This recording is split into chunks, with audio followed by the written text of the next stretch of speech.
Well, we made it. Against all odds, we're in the playoffs. All the way to the quarterfinals. And hey, I got to pick my opponent. And I thought I made the perfect choice. JRicky, coach of the Gigaton Hammers. So I called him up to let him know. Everything was sorted again. Everything was fine. Conspiracy was over. But he didn't see it that way. I tried to explain to him. The Donphanatic, Jack, had set it all up, but he said he wasn't so sure. Now Ricky was brought onto the admin team to streamline everything, make sure the PPL was running as smoothly as possible. And I guess in that time, he had been watching everything. He saw my threats against me. He saw everything that had happened, and he wasn't convinced. It just didn't add up to him, apparently. He told me that for someone who'd supposedly been targeted since day one, I'd apparently done mighty well for myself. Only fought against 2 other coaches who made playoffs. He said that it almost defied belief. I tried to tell him, you know?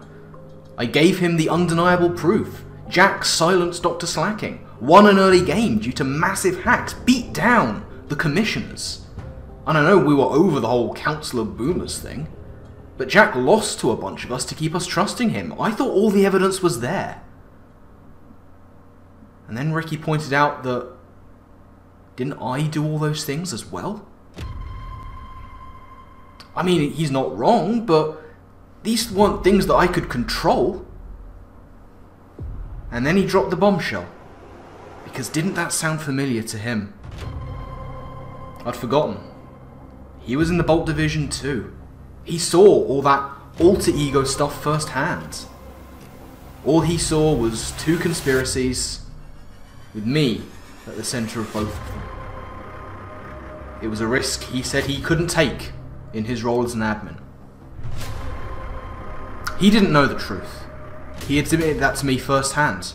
Maybe I was innocent, but he said there was too much coincidence. And if I was, then congratulations to me, said Ricky. I'd beaten the guy who was responsible. But if not, he said he couldn't let me win. It wasn't anything personal, but for the good of the PPL, he was going to have to take me down. I know Ricky's not a bad guy. I know he's not involved in whatever happened this season. But I also know he was making a big mistake.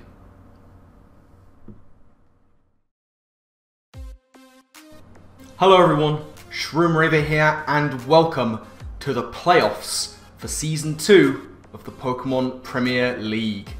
Yes indeed, we made it. We made it to the playoffs, which is great. I didn't necessarily see myself getting to this position. I don't know that many people did, but we're here, and we are now going to really make the best of it. To let you know about sort of things that have been happening, we solved the conspiracies. We found out what was going on. We found out who was behind all the threats and all these weird things happening in the regular season, and we have overcome them, which is great.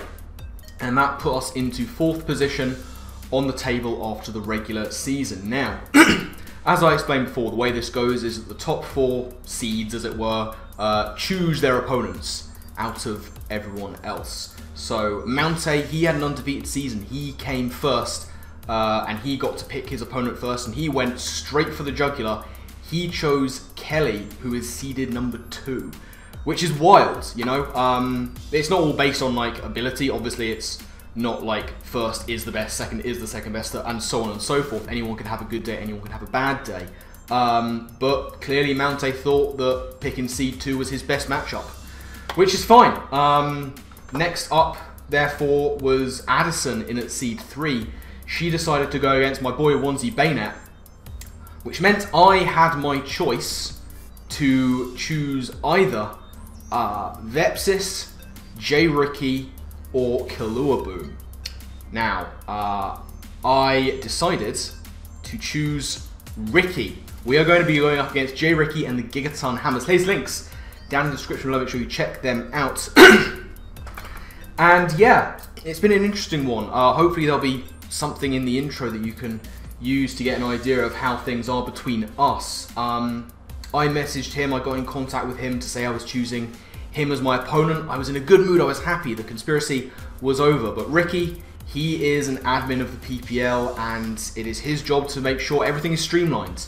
And he is not as trusting. He has his misgivings about the PPL, some similar to mine, some different. He's not sure whether things are as black and white, you know? I don't think he trusts me. And that's sad, you know? I hold nothing against Ricky. He's a good man.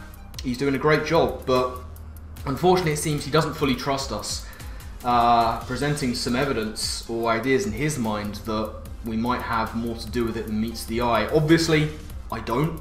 I was a victim throughout this, but we came through. And unfortunately, that means I'm going to have to beat Ricky, because he's not going to go down without a fight. He's not going to let me win this league if he thinks I've got something to do with what's been going on. So, unfortunately, I hold Ricky in the highest regard, but we are going to have to take him out. So, Ricky's team, he is rocking one of the premier sun teams, one of the premier weather teams. He has got, as you'll see on screen, Gouging Fire, Manaphy, Ting Lu, Slitherwing, Klefki. Oh, no, that's fine. I was looking at the wrong screen. Klefki, Azelf, Cyclozar, Miss Magus, Ninetales, Victory Bell, and the Clefairy. Very, very dangerous things are going on there. He's got two particularly nasty Terror Captains. Miss Magus can go Fighting Ghost Fairy, and the Victory Bell can go Poison Dragon Fire. He has got some big, big threats. He has been using them very, very well. That's Slitherwing. He has been using incredibly effectively. Gouging Fire has been the MVP of the regular season. He is getting the most out of this Sun team, even with non-Sun parts like that Manaphy. The Ting Lu has been very difficult for people to break. Klefki is annoying. Cyclozar, I maintain, is one of the best defensive utility mons in the format. So, we have got to get creative. We have got to do our best to get past Ricky here. With the following team, we are starting off with Roselli Berry Garchomp coming in here. 240 speed, jolly, max attack, everything else in 2 speed F. Swords Dance, Earthquake, Scale Shot, and Firefang. It is a set we have been using quite a lot. The Roselli Berry is on there because he has a lot of mons that can run fairy coverage moves. I mean, you've got Dazzling Gleam on the likes of the Manaphy and the Azelf. You've also got it on the Miss Magus, which can Terror to go even more. Klefki can run its Fairy Stab, but isn't necessarily the most powerful. And of course, you've got that Clefairy. So the Roselli Berry is going to enable us to take hits where we can and try and set up Swords Dance and Scale Shot. This is looking like my endgame sweeper option, or at least one of my best ones. Next up, we have Citrus Berry Mew. This is a very bulky and quite speedy set. We've got max HP, 136 speed, timid nature, sorry, jolly nature, 124 into speed F, knockoff, Superfang, U-turn, and Stealth Rock. Stealth Rock going to be very useful against Ricky. He has a lot of things that don't appreciate the chip damage from those hazards. And Mew is here to get big damage onto very bulky things. He has stuff like the Gouging Fire, the Manaphy, the Ting Lu, the Slitherwing. Those top 4 will take hits. So if I can just cut that HP in half, he doesn't have a great amount of recovery outside of like Wish on the Clefairy, which I'm not, you know, discounting. Clefairy can be a threat in its own right. It can be very difficult to take down if it gets set up and start passing wishes around.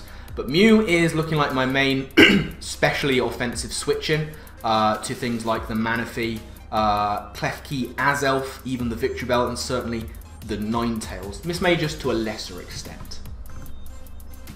Next up, we have fully physically defensive Sinistcha. Coming in here with Heatproof Leftovers, Strength Sap, Stun Spore, Terror Blast, and Shadow Ball. As ever, Fairy and Ghost coverage, excuse me, is fairly decent into Ricky's team. Weirdly, this Sinistcha is going to be my best answer to the Gouging Fire.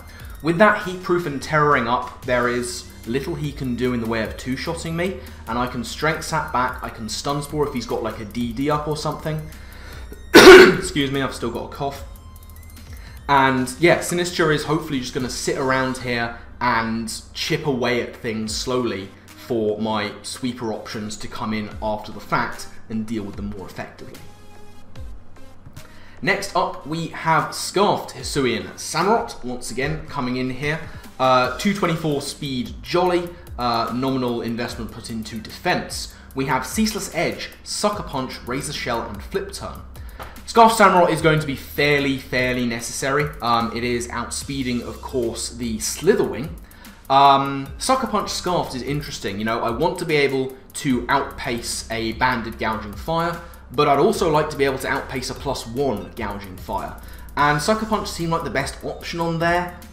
It can be useful in niche circumstances, but realistically, I want to get Hazards up. His only removal that I can see there is the Cyclozar. Other than that, he's going to have to be relying on heavy duty boots quite a lot. So yeah, Scarf Samurott, Flip Turn around, get Hazards up where I can, and maybe pick something off that's weakened with the Sucker Punch. Next member of my team is going to be the Okidogi. We have a very bulky Okidogi here with the Rocky Helmet. Max HP, 164 speed, 96 defense with an adamant nature. We have Bulk Up, Drain Punch, Fire Punch, and High Horsepower on there. This is going to be my best answer to the Slitherwing, resisting both of its stab moves. Earthquake for coverage could be a bit of a problem, but in the sun, Fire Punch is doing a lot, and I can hopefully try and bulk up on it if needs be. Rocky Helmet to get that chip damage from the likes of U-Turn. It'll also at least take any one hit from Gouging Fire, which is super nice an option to have. That speed, I believe, is allowing me to outpace Victory Bell outside of the sun, I think. Possibly for an uninvested something, Gouging Fire. I think it might be able to do that as well. But Okidogi is here to just tank a physical hit here and there and hit hard back. Now we get onto the final member of the team, and this is realistically the one that holds my team together. This is Dual Screens Raikou. Yeah, I'm busting out Dual Screens Raikou here with the Light Clay. Max HP, max speed, allowing me to speed tie with that Azelf should it come. Volt Switch and Aura Sphere are my last two moves. Volt Switch is very obvious on a dual screen setter. Aura Sphere is just ensuring that I am not completely hard-walled by the Ting Lu. So yeah, that is pretty much my team going into this. Looking at Ricky's team, there is stuff that I am anticipating him to bring, quite honestly. The Gouging Fire I'm fully expecting. The Slitherwing I'm expecting to be scarfed. I'm expecting to have Will-O-Wisp as well. The Mismagus I'm fully expecting scarfed so that it can outpace my +1 guard jump after a scale shot. Ninetales will be here. Klefki I'm fairly certain will be here. And the Ting Lu as well.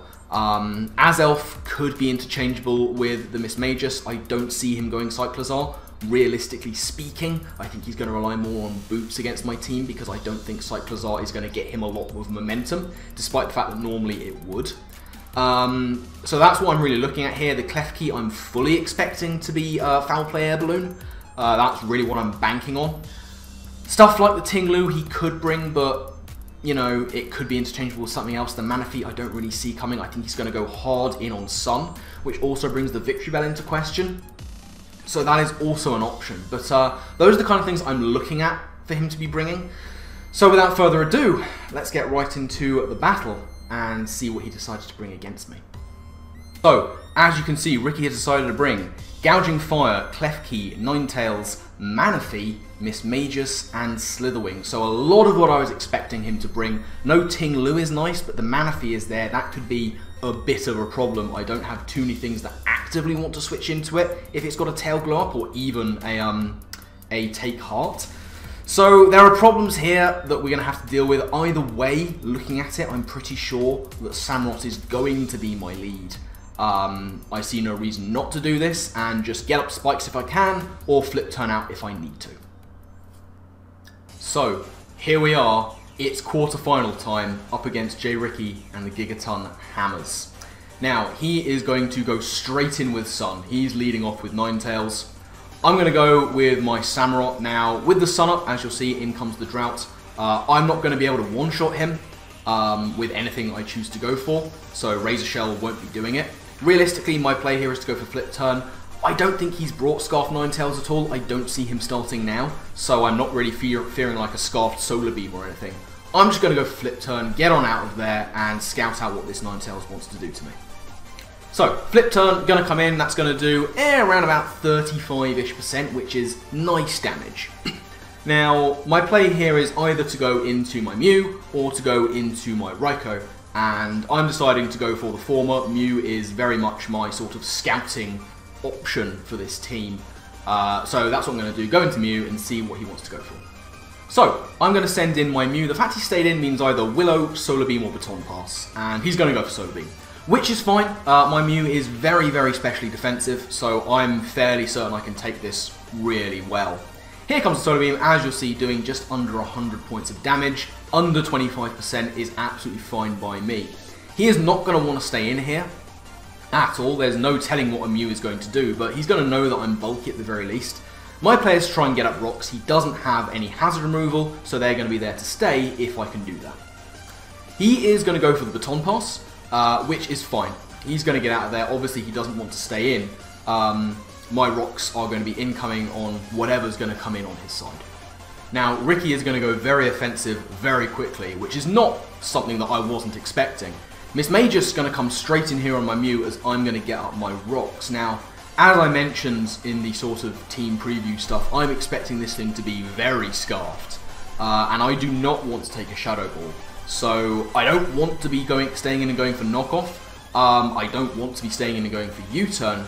My play here is to go into something, next bulkiest thing I can to take a Shadow Ball from this guy. But I also don't want him tearing up predicting my Hisuian Samurott switch in. So realistically, my play is to go into my Raikou to try and scout out this Miss Magus. So, gonna get out of there with Mew, don't want to be staying in, as I said. Gonna go into my Raikou, who has good HP investment, should be able to take a hit fairly well from a Scarf Miss Magus.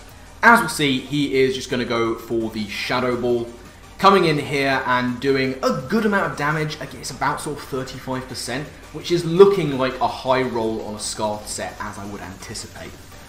So I'm just going to probably go for the Volt Switch here. No real reason not to. I'm predicting him to switch out, actually, not wanting to stay in and take a potential hit from a Raikou. So that's what I'm going to do, just go for the Volt Switch and try and get some initiative on him. Twist of the century, he's not scarfed at all. He is not scarfed, we outpace him. I was not expecting that in the slightest. That really threw me that he was not scarfed. I would have put money on that Miss Magus being scarfed. But we do outspeed, we get a little bit of damage on him. So I'm just going to go back into Samurott here, like expecting him to just keep going for Shadow Balls even if he's not scarfed. I need to scout out what he's going to do. So I'm going to go into my Samurott anticipating taking a Shadow Ball. He's going to go for Nasty Plot. That is pretty spooky scary. Now here's the thing, this is his Terra Captain. It's the only one I believe that he's brought. So, whilst I'd love to go for Knockoff or Ceaseless, for Sucker Punch or Ceaseless Edge here, I can't, because he could just go Terra Fairy or Terra Fighting and ruin my Samurott. So I'm forced really here to go for Flip Turn and get into something that can better take on a Terra version of this Miss Magus. And then he goes for Endure. Interesting! So Ricky is very much winning the Terra Mind games here. I go Flip Turn, it doesn't do much. Here, clearly he is expecting some kind of dark move, so he's gone for Endure. What that means, very obviously in my mind, Custap Berry. And that is not something I want to mess around with. Now he's still out of Custap Berry range, but he is also at +2. So, what I'm going to do here is I'm going to go into my Raikou, hoping to take a hit. I mean, I know I'll outspeed him, that's the key. So, now what I can do, come in with Raikou, outspeed him, and I can go for Light Screen.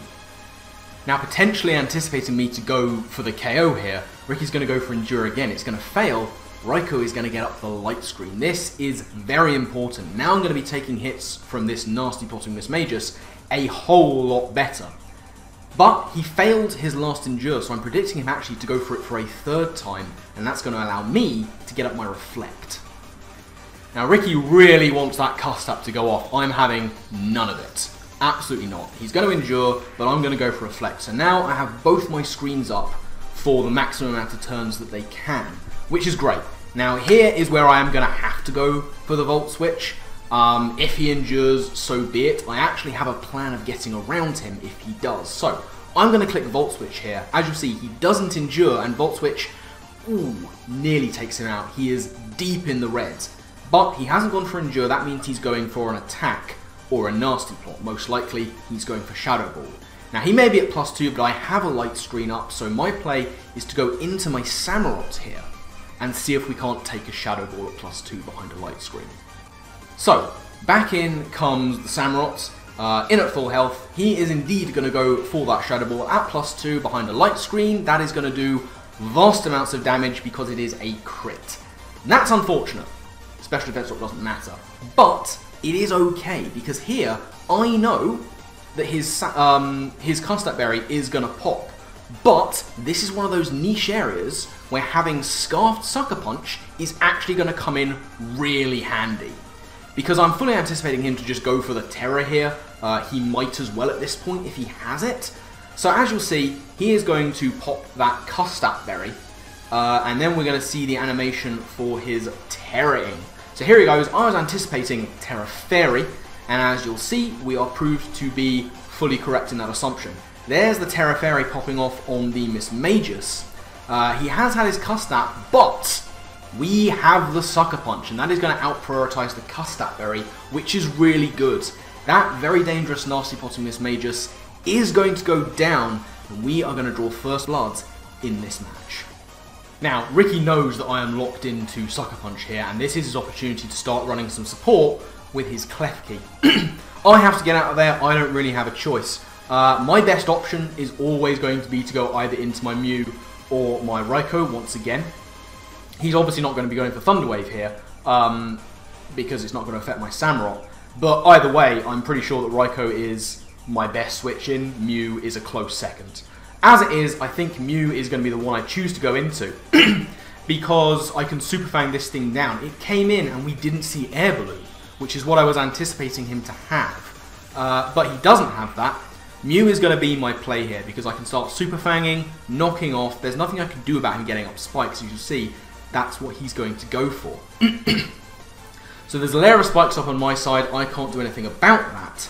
But now there are options for me to sack off my Samurott if something on his side is getting out of control with boosts. Either way, I'm going to be going for Super Fang here to start whittling down this Klefki as quickly as possible. Now he's going to go for Light Screen here. Originally I was thinking he could be Sugar Berry, given that he didn't have the balloon, but now seeing the screens it's much more likely that he's going to be Light Clay, much like my Raikou. So Super Fanging all the way is going to be my play. There's no point in going for Knockoff here. If he's going to get up his Reflect, it's going to be around for max turns no matter what I do. So realistically, my play is to get one more Super Fang off at least, and then maybe U-turn into Raikou to see if I can't get the KO. So there is the Reflect, as anticipated. We're going to go once more for a... it's actually going to be a knockoff this time, not a Super Fang. And we are going to get rid of the Light Clay. It was a misplay on my part. I should have gone for Super Fang there. Like, seeing it, I should have known that he would be Light Clay, and there was nothing I could really do about it. But now I suppose if he wants to save this Klefki, he's not going to be able to get up as many turns of his screens as before. He gets up a second layer of spikes as I go for a Super Fang right about now. My light screen is going to go away, so certainly now is my time to try and U-turn into my Raikou, which is what I do. It's not going to kill the Klefki, quite obviously, but I'm going to get out of there. He's shown dual screens, he's shown spikes. He might want to try and get his third layer of spikes up at this point, but either way, my play is to go into the Raikou. There's really not a lot he can do to me offensively, so Raikou going to come in here and going to see if we see his last move, get hurt by the spikes, get the pressure off. As it turns out, that's not going to really matter, because he's just going to go straight for Steel Beam. Now that would have done a lot to my Mew. As it is, Klefki is going to go down to the Steel Beam, leaving my Raikou here to take on whatever he wants to go and do. And boy howdy, it's time for the big dog.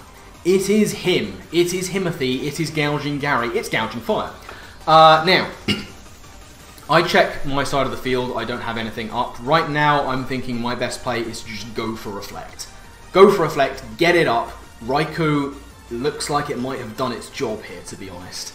It's done great so far, but if I can get a Reflect up to help something take on this Gouging Fire, that's going to be awesome. Now, we know he's not Boots, and we outspeed him, so we know he's not Scarfed either. That would imply he is Ricky's favourite banded set. He's going to go for Scale Shot. He's actually going to miss, which is very unfortunate for him. Whether that would have taken out my Raikou is debatable with max HP and a Reflect up. He is Choice Banded, like, it's fairly obvious, and I can confirm that he was. But either way, I get my Reflect up, that's really nice. Now, I do want to free switch into my Sinistcha to try and take this guy on behind a Reflect. So my play here is to do what I mentioned earlier and use this opportunity with the spikes up to Volt Switch out of there and sack off my Hisuian Samurott to the Gouging Fire. So, Volt Switch going to come in, do pathetic damage because he does still have, I believe, his own screens up as well. As I say, my play here is to go into my Samurott, and unfortunately, I'm going to have to sack it off. It was going to have to happen eventually, because I have no hazard removal. But in comes the Samurott, as we say, did a good job against one of his big threats, that Mismagus, but now down it goes, and I have a free switch. Now, in the grand scheme of things, him missing his Scale Shot isn't going to really matter when it comes to Sinistcha.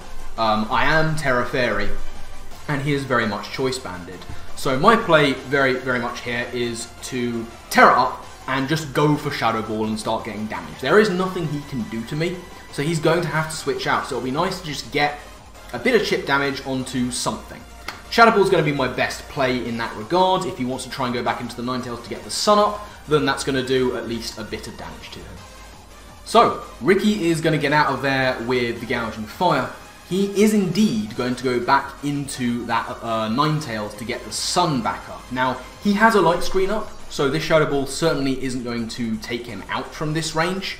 So as you'll see, I'm going to go for a Terra of my own, which is lovely. I'm now Terra Fairy, which means his stab moves certainly aren't going to be doing as much. With Heat Proof, it's going to be negligible even though I'm physically defensive. So, Sinistcha, going to Terra up here and go for the Shadow Ball. Now, as I say, I don't have investment. He has a light screen up. This isn't going to KO. It will 2-hit KO though, so that's nice. Now I'm at very near full health here. A Fire Blast is going to do a good chunk, but it certainly won't do enough, to knock me out even in the sun. So my play, once again, is to just go for Shadow Ball and try and get rid of his Sunsetter.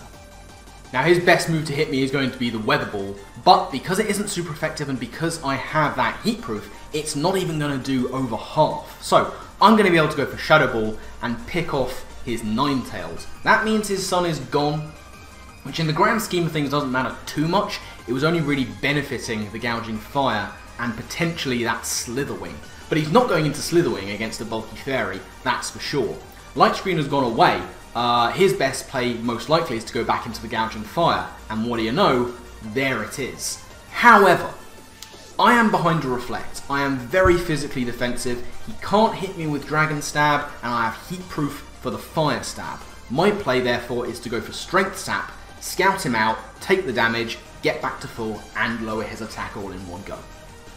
So, Adamant, Choice Banded, Raging Fury in the sun is gonna do fucking nothing. This thing is a beast as a Terra. I said it at the beginning, this is why I drafted Sinistcha. It does nothing to me. I'm gonna go for Strength Sap and get back all of my health. So I am right back to full. His Reflect is gone, mine is still there, and now I can just start firing off hits. He's locked in. He has to stay in. So I'm just going to start firing off Shadow Balls. As you'll see, the Raging Fury is going to come in once again and do just no damage. He gets the 2-turn, so he is going to be able to switch out after this, but we have to ask ourselves, is there any point? The answer is no, because we know he's not Boots, he is dead on switching. His best play is to just stay in and try and get as much damage on my Sinistcha, as little damage as that will be. Now, I can just go for a Terra Blast here. There is no reason for me not to do this. It will take him out, that's for certain. So, there's no point, as I say, him switching out. He is going to break through the confusion, which I suppose is good for him. He's going to get off one more Raging Fury onto my Sinistcha. As you'll see, it still doesn't even take me under half of my health. So Sinistcha is going to go for that lovely Terra Fairy Terra Blast. That's going to come in on Gouging Fire and take it out. So, the regular season MVP goes down. Sinistcha looking absolutely phenomenal in this match. The sun is gone, I am physically defensive, it is time for the Manaphy to come in. Another one of Ricky's big threats, mostly been used to just break and do damage, hasn't actually got all that many KOs. But this is going to be his chance to try and set up. He's not going to take me out in one hit unboosted. So, he is going to go for the tail blow. This is quite spooky scary. Not a huge fan of seeing that happen, but this is why we have Stun Spore. Gonna go for the Stun Spore, that is going to paralyze the Manaphy, making it very much neutered as a threat. It just means that something like my Garchomp can guarantee outspeeding, my Okidogi will outspeed. There's a lot of stuff I've got that's now going to outspeed him, basically. But I don't want to be taking a hit with my Sinistcha from this guy. Sinistcha is still very useful for the Slitherwing, which hasn't made an appearance. So my play here is to go into my Mew, see if I can take a hit, maybe get lucky with the paralysis, we shall see. So, Mew is going to come in here for my Sinistcha. It is now the least useful member of my team, essentially. So, going to come in here, take the hazard damage. Doesn't quite put me in citrus range, unfortunately, but he is going to get paralyzed. That is unfortunate, but it is the game we play. What it ostensibly means is that I'm going to be able to get a Super Fang off on him before I go down to whatever hit he wants to go for. And that's what I'm going to opt to do. Go for the Super Fang, that will take him down by half of what he's got. He's going to go for Surf. Now that is of course going to take out my Mew, but we got a bit lucky and we got a Super Fang off, which is going to make this guy a lot easier to deal with. Now, clear and obvious choice is to go into my Raikou here. I still live one iteration of the spikes, and what I'm going to do is Volt Switch out on this guy, take it out, and then use Raikou like I use the Samurott as a spike sack if I need to. So I'm just going to click Volt Switch, no sense in me trying to get up screens anymore, we're getting to the end game, and of course, he has another Enduremon. So he has two Endure Custatmons here, the other one being Manaphy. So, great, can't quite take him out. That is unfortunate, but we do have a way around this. Essentially my play here is to go into my Garchomp and then go hard back into Raikou to waste his Custap Berry. And that is what I'm going to do. Raikou is going to come in here, but Raikou is looking good to clear out this game. So like I say, I'm going to go into Raikou, and as you'll see, I'm just going to go straight back into my list and go hard back into the Raikou off the Garchomp. There's the Custap Berry, as we knew was going to come. Garchomp's going to get on out of there, and I'm going to go into Raikou to sack it off to the spikes and waste his Custap Berry. Raikou has done a phenomenal job this game. The screen set was very much a good bring for me, I think. So Raikou goes down to the spikes. Unfortunately, it's all for nothing because he's going to get paralyzed here. That one doesn't really matter in the grand scheme of things. The other paralysis was a lot bigger. There was nothing in front of him this time. But what it means is that he is now definitely not outpacing my Garchomp. He has two mons left. He has this guy and he has the Moth, the Slitherwing. So I'm going to go for Scale Shot here. It's going to hit, it's going to take out the Manaphy, and that is going to put me at +1 speed. What that means is that no matter whether he is Scarfed Moth or not, I will be outpacing him. So in comes the Slitherwing. He is going to take the Rocks chip, which is telling me more and more that he must be Scarfed. But as you see, it doesn't matter because I'm at +1 speed with Scale Shot. So I'm going to outpace him. Going to go for a Fire Fang here. That's going to do a good amount of damage. It's not going to take him out. This thing is very bulky. He is going to go for U-turn. Unfortunately, Garchomp's very naturally bulky too. That is not going to take out my Garchomp, and what it means is I don't have to risk a miss on this turn with Fire Fang or Scale Shot. He is at a low enough amount of health to the point where Earthquake is going to take him out no matter what the outcome. It is his last mon. I have, you know, two things that war this guy to heaven and earth in the back in Okidogi and Terra Fairy Sinistcha, but neither are going to be necessary. Earthquake's going to come in, take out the Slitherwing from that range of health, and that is going to be the game. So, great game, Ricky. We do take a 3-0 in the quarterfinals of the PPL. Yeah, that was a very good game. I enjoyed it, and hopefully, Ricky, that will prove to you that this isn't a personal thing. I'm not responsible for things that have been going weirdly and wrong in the PPL this season. I'm just out here trying to win it now. Weird though that may sound. But yeah, it was a good one. I was quite proud of some of my brings there. Screens Raikou was definitely the right call. It really helped me out against a lot of his threats. Sinistcha, finally going back to how Sinistcha started the season. Sinistcha started the season doing really well, picking up KOs left, right and centre. Towards the end, it was mostly used for chip damage and to bulk out hits, but here it was able to do all of those things. It tanked hits all day, every day, it got a couple of kills, it lived the game. Great stuff, Garchomp coming in and doing what it does best. Cleanup job. But Raikou, I think, was the hidden MVP in that one. The screens came in really clutch. What this means, though, ladies and gents, is that, contrary to what most people thought would happen, we have made it to the semi-finals of the PPL. Now, I am going to spoil here the other members in the semi-finals, okay? So if you don't want to know that, if you haven't seen those games from the quarterfinals, don't listen to this bit, because I'm going to tell you who is in the semi-finals and who we're going to be playing, okay? You've had enough warning now, so spoilers ahead. Here we go. It's gonna be rough, because the 4 people in the semi-finals are Mountay, Addison, myself, and Kaluabu. And we're playing Addison. Shit. The one person I was the most afraid of, and we have to play her in the semis. Part of me's looking forward to it, part of me's terrified. I mean, you saw several weeks ago where she just appeared in my house out of nowhere. She's got some kind of weird eldritch power going on, I don't even know. But yeah, it's an interesting one, because on the one side you've got Addy and you've got Mountay, who were expected to be the finalists this season from the get-go. They are very talented, they often bounce ideas off each other when they're building. And on the other side, you've got myself and Danny, who also build together and bounce ideas off each other. I think neither of us were expected to get this far.